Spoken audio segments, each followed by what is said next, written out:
Buenos días. Los invitamos a poner nuestros celulares en silencio o a apagarlos. Yo también voy a hacer lo mismo. Estamos aquí presentes y les queremos dar la cordial bienvenida a las autoridades, a nuestra directora de la Escuela de Psicología, la magíster Sandra García Onel, a los invitados, a nuestros académicos, docentes y psicólogos en formación, a la conferencia Los Nuevos Caminos de la Psicoterapia. La actividad se enmarca en el espacio de actualización y perfeccionamiento para académicos y estudiantes de nuestra Escuela de Psicología. En la actualidad, la psicoterapia es comprendida como un procedimiento científico en torno a la creación y el fomento de hábitos sanos y efectivos. Es un tratamiento de colaboración basado en la relación entre las personas o un grupo de personas y el psicólogo. Su base fundamental es el diálogo, el cual proporciona un ambiente de apoyo que le permite hablar abiertamente con un objetivo neutral e imparcial. Las personas o grupos que establecen relación con el psicólogo trabajarán juntos para identificar y cambiar patrones de pensamiento, procesos de aprendizaje, relaciones grupales, resolución de problemas y comportamiento que les impidan sentirse bien o que algo les afecte tanto a nivel personal o dentro de un grupo de personas. Se abre la puerta para mostrar desde esta visión histórico-cultural una propuesta y un giro hacia la subjetividad como espacio de desarrollo científico y práctico. El doctor Fernando González Rey nos guiará en el entramado de la psicoterapia y los nuevos caminos, por donde podemos transitar en el desarrollo posmoderno y la evolución de esta disciplina. A continuación, invitamos a la magíster Sandra García Onel, directora de nuestra carrera de Psicología, a entregarnos unas palabras de bienvenida.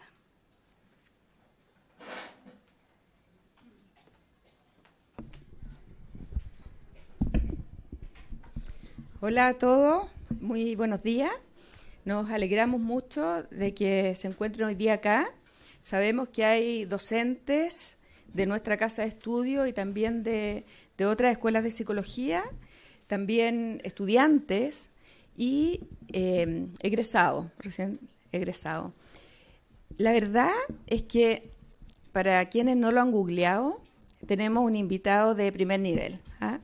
Y yo agradezco mucho a Fernando, su mujer, también Ernestina, que se hayan dado el tiempo para venir a conversar con nosotros y con nuestros estudiantes, que la verdad que es un tremendo honor.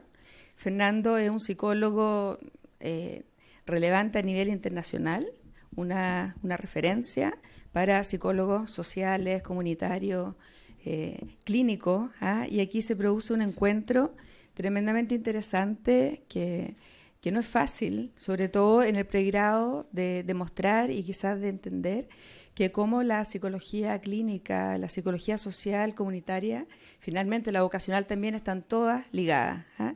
Y un psicólogo que está haciendo psicoterapia con un paciente, con una familia, con un grupo, está inmerso en un contexto social y político donde las subjetividades de ese entorno, de ese momento histórico, están siempre presentes.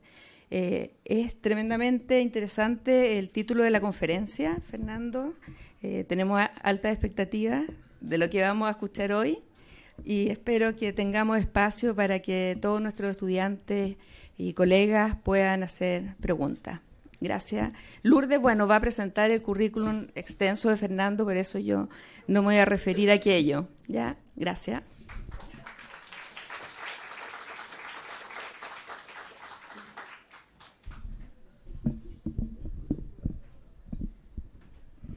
Agradecemos las palabras de bienvenida que nos motivan a continuar en nuestro proceso de formación profesional. Y ahora damos el paso a la doctora Lourdes Ilizastigue del Portal, coordinadora del área de Psicología Educacional y directora del Programa Nacional de Atención Integral para la Primera Infancia y Atención Temprana de la UST, que nos presenta a nuestro invitado, el doctor Fernando Luis González Rey.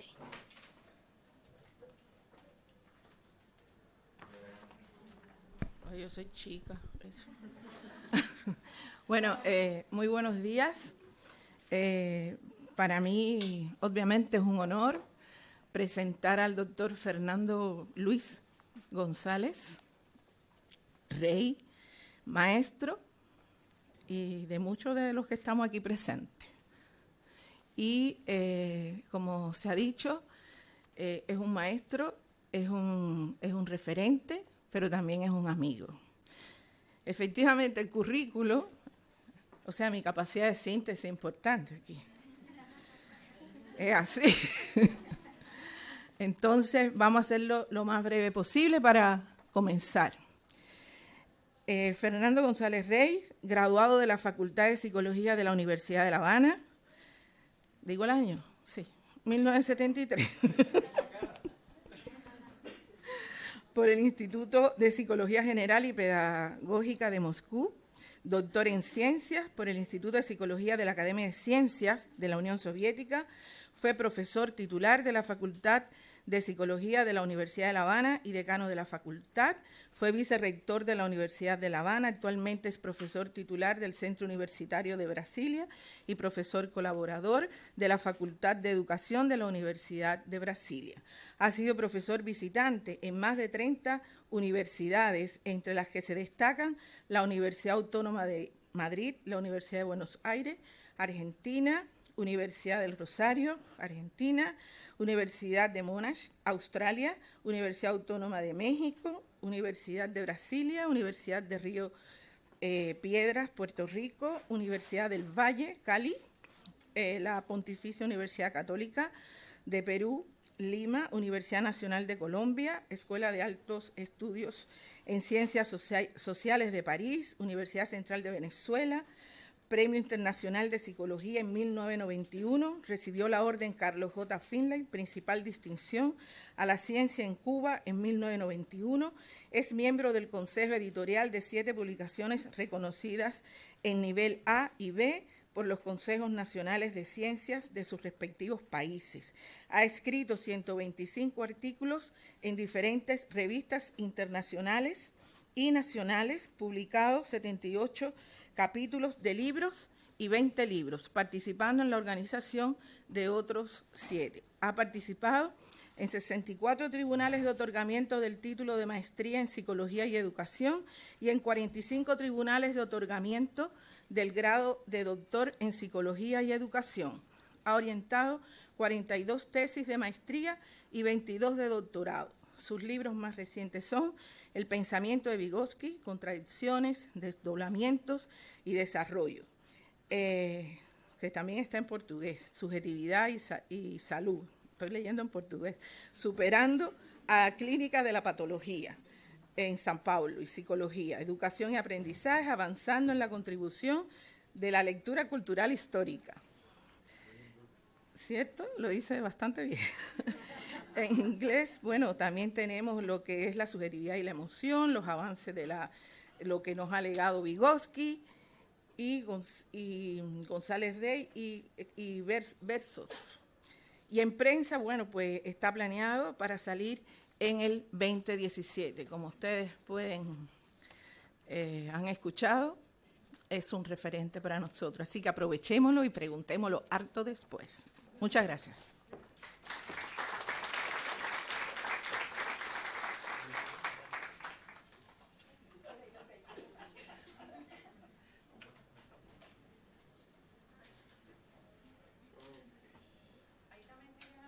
Sí, ya la vi. Lo que pasa es que soy bastante torpe, a veces viro las jarras. Entonces voy a hacerlo yo. Espera. ¿Está bien acá? ¿Te sientes cómodo? Sí, sobre todo de ver que no ha pasado el tiempo, estoy casi igual a hoy, creo que hasta con la misma ropa. Si me llega a avisar Lourdes, yo me cambio, me vengo con otra camisa. Bueno, buenos días a todos, a todas. Es un gran placer estar acá. Ya he estado varias veces aquí, siempre me he sentido bien. Soy una persona que me gusta el diálogo y también me siento siempre muy feliz de ver colegas cubanos, ¿verdad? Que fueron mis alumnos, mis compañeros, que son mis amigos y siempre lo serán.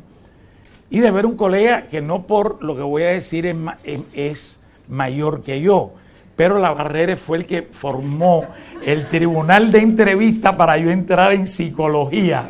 Eso nunca se me olvida. Y de ahí fuimos grandes amigos, después como Lourdes, como todos.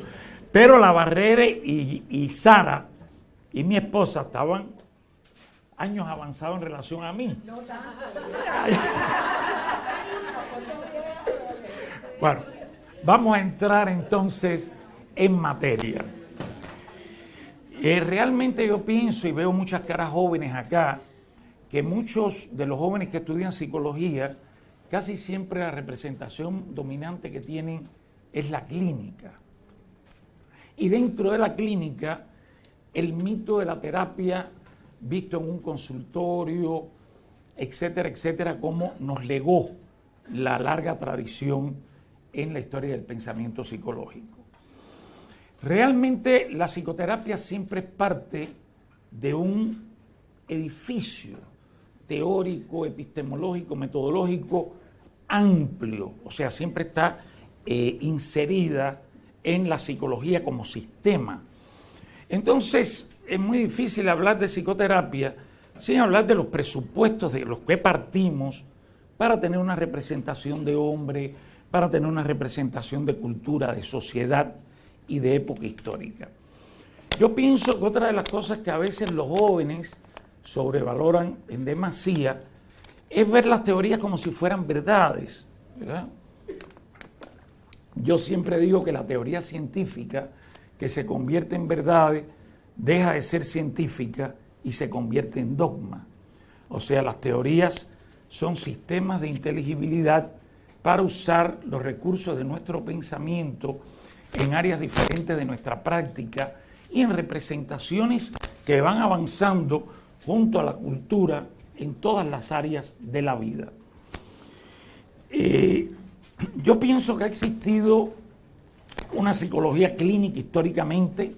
Bueno, si vemos los pioneros de la clínica, Freud era médico, ¿verdad? Neurólogo.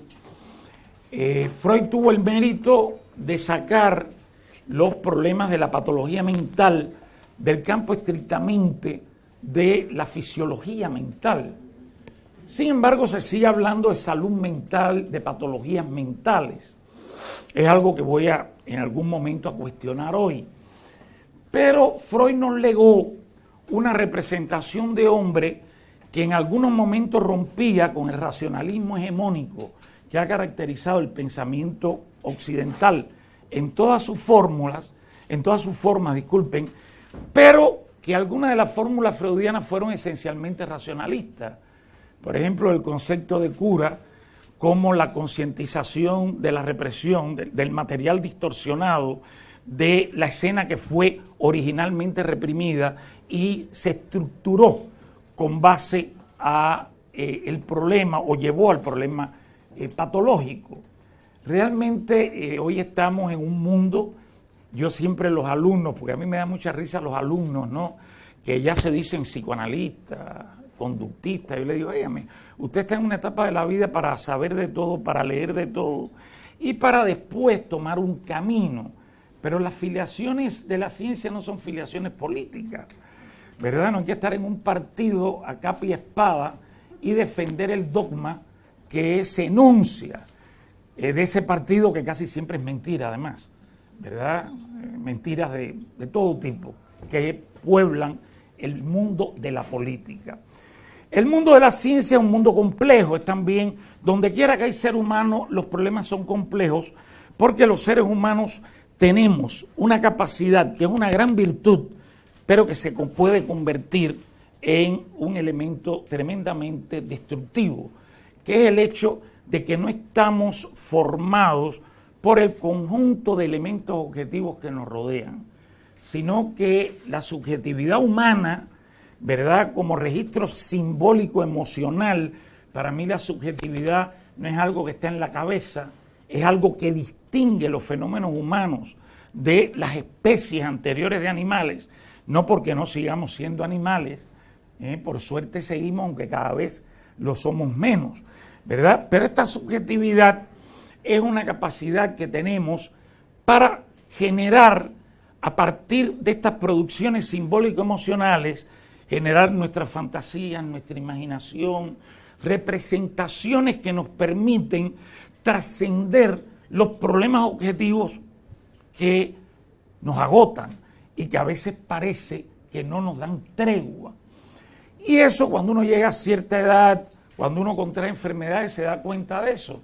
Porque yo siempre me gusta decirle a mis alumnos, y cuando yo tenía 25 años, me enseñan una foto de cómo iba a ser ahora, posiblemente me hubiera suicidado.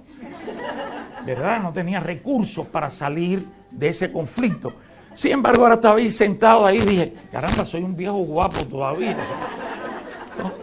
Entonces, esos son los fenómenos subjetivos tan complejos que son capaces de distorsionarnos la realidad, pero que nos permiten vivir los distintos eventos, contradicciones que tenemos de una forma feliz, de una forma activa. Yo llamo, no prefiero el término de felicidad, de mantenernos en desarrollo, en procesos constantemente de búsqueda de alternativas, de caminos y de opciones en la vida.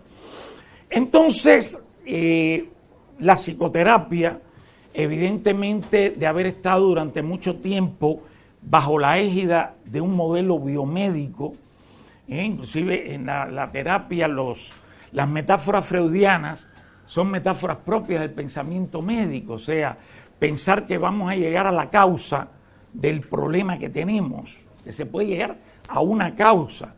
No, la mente humana nunca funciona unicausalmente ni en relación directa con ningún evento.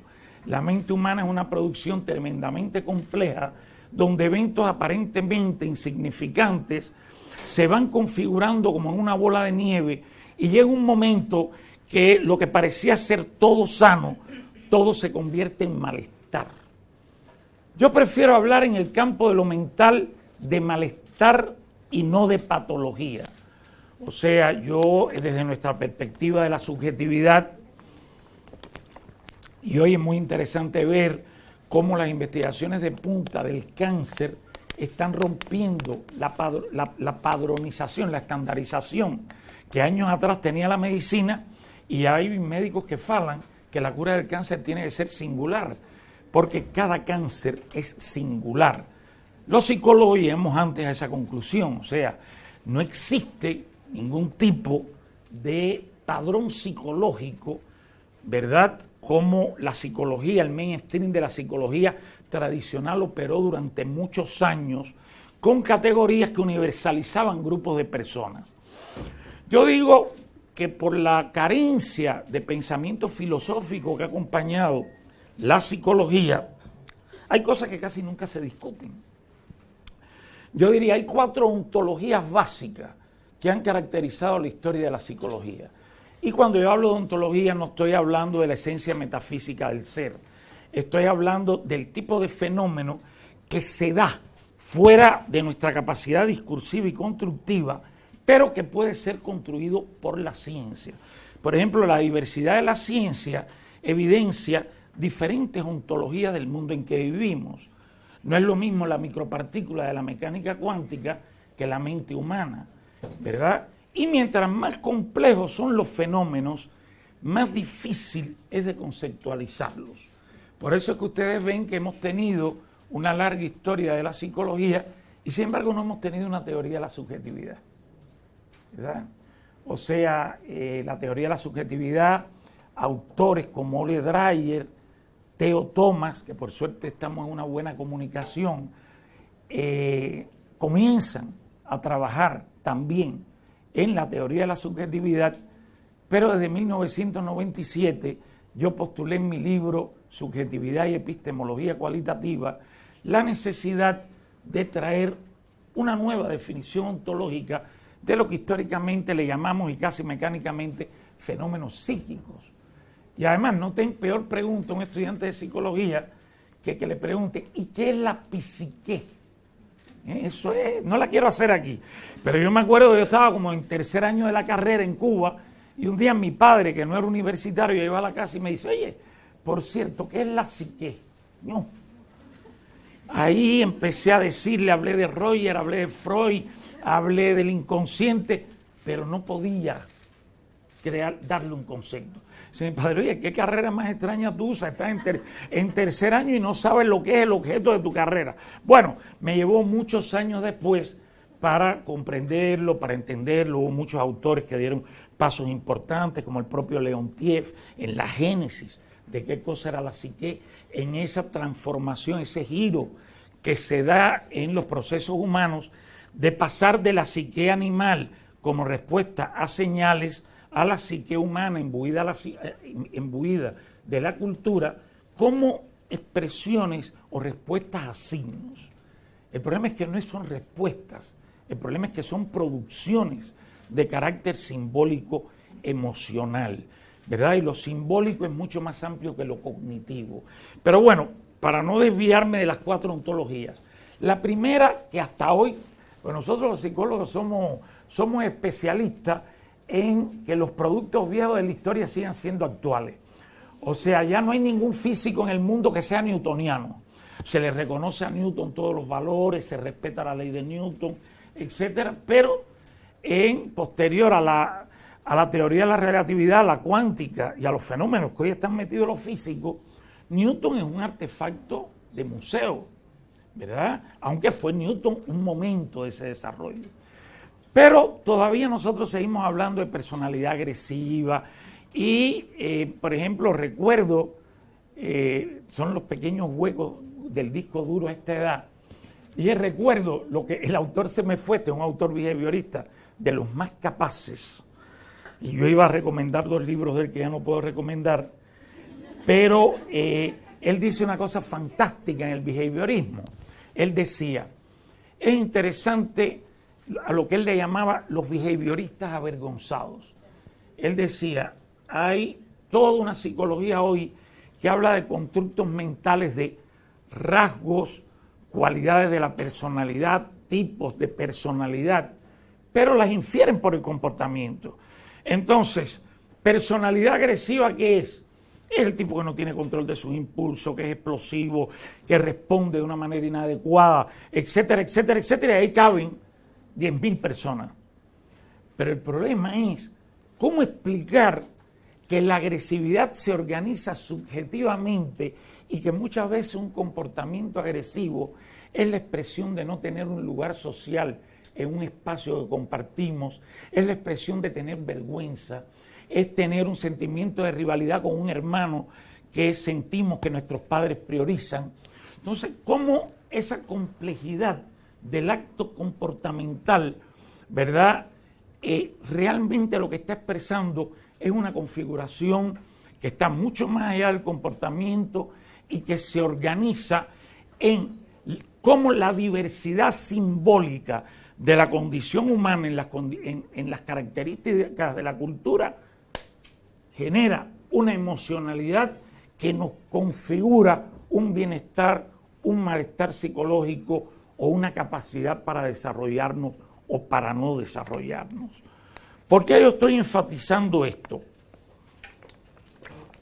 Porque a pesar de las grandes excepciones que tuvo el siglo XX, ¿verdad? Los autores humanistas, básicamente después del 60, del 68, cuando se hizo el simposio de Nebraska, donde participaron todos, Roger, Rolomei, etcétera, Allport, uno de los más brillantes teóricamente, ellos convidaron a Michael Polanyi, que era un físico que en la época estaba totalmente metido en las modificaciones que la epistemología de la física había generado posterior a la mecánica cuántica. Entonces Polanyi, que además era un hombre interesado en los procesos humanos, hizo un lavado de cerebro de autores que eran progresistas, que querían rescatar una posición de lo humano, pero que Roger, me acuerdo que todavía en un momento dado quería demostrar por correlaciones estadísticas que la terapia centrada en la persona era legítima por su valor objetivo.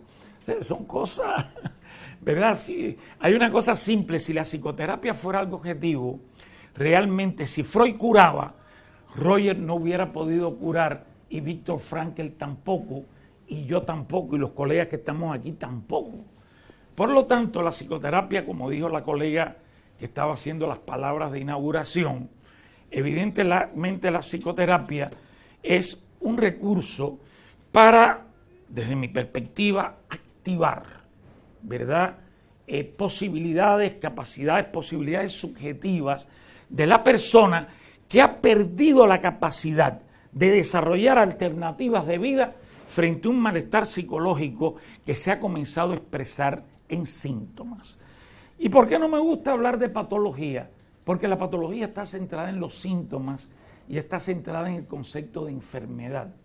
Y yo pienso que en el nivel mental existen disfunciones, trastornos originales, etcétera, pero no existen patologías. Existen malestares paralizantes que pueden llevar hasta el suicidio. Pero eso no es una patología, eso no encaja